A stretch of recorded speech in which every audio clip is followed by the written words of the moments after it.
ایک مرتبہ ایک یہودی مسلمان گاؤں سے گزر رہا تھا۔ اس کا ارادہ تھا کہ وہاں کے علماء کے سامنے شبہات ڈالے جائیں، لیکن گاؤں پہنچنے سے پہلے اسے ایک مسلمان چرواہا ملا۔ یہودی نے سوچا کیوں نہ اس سادہ چرواہے سے بات شروع کی جائے اور اسے اس کے دین اسلام کے بارے میں شک میں ڈال دیا جائے۔ وہ چرواہے کے پاس گیا اور خود کو ایک مسافر مسلمان ظاہر کیا۔ کچھ دیر بیٹھنے کے بعد اس نے کہا، کیا تم نہیں دیکھتے کہ ہم مسلمانوں کے لیے قرآن کو حفظ کرنا کتنا مشکل ہے، کیونکہ یہ 30 پاروں پر مشتمل ہے اور اس میں بہت سی آیات ایک جیسی متشابہ ہیں۔ تو کیوں نہ ہم ان متشابہ آیات کو نکال دیں، کیونکہ وہ بظاہر بے فائدہ اور محض تکرار معلوم ہوتی ہیں۔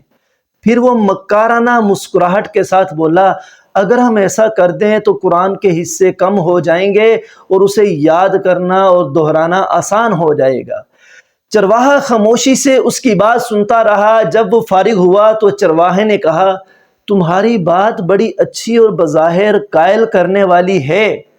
یہ سن کر یہودی بہت خوش ہوا۔ اسے لگا کہ چرواہا اس کے جال میں پھنس گیا ہے، لیکن چرواہے نے بات مکمل کرتے ہوئے کہا، مگر میرا ایک سوال ہے، کیا تمہارے اپنے جسم پر بھی ایسی چیزیں نہیں جو ایک جیسی ہیں اور بظاہر زائد لگتی ہیں، جیسے 2 ہاتھ، 2 پاؤں، 2 کان، 2 آنکھیں اور 2 نتنے؟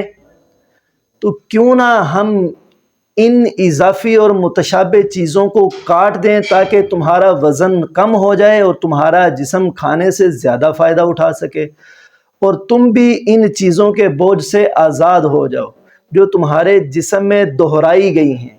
یہ سن کر یہودی فوراً اٹھ کھڑا ہوا۔ اس کا چہرہ شرمندگی سے سیاہ پڑ گیا۔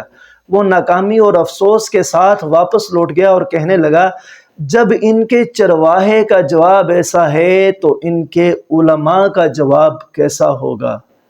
اللہ سے دعا ہے کہ اللہ ہمیں دین کی سمجھ عطا فرمائے اور ہمیں اور تمام مسلمانوں کو ثابت قدم رکھے۔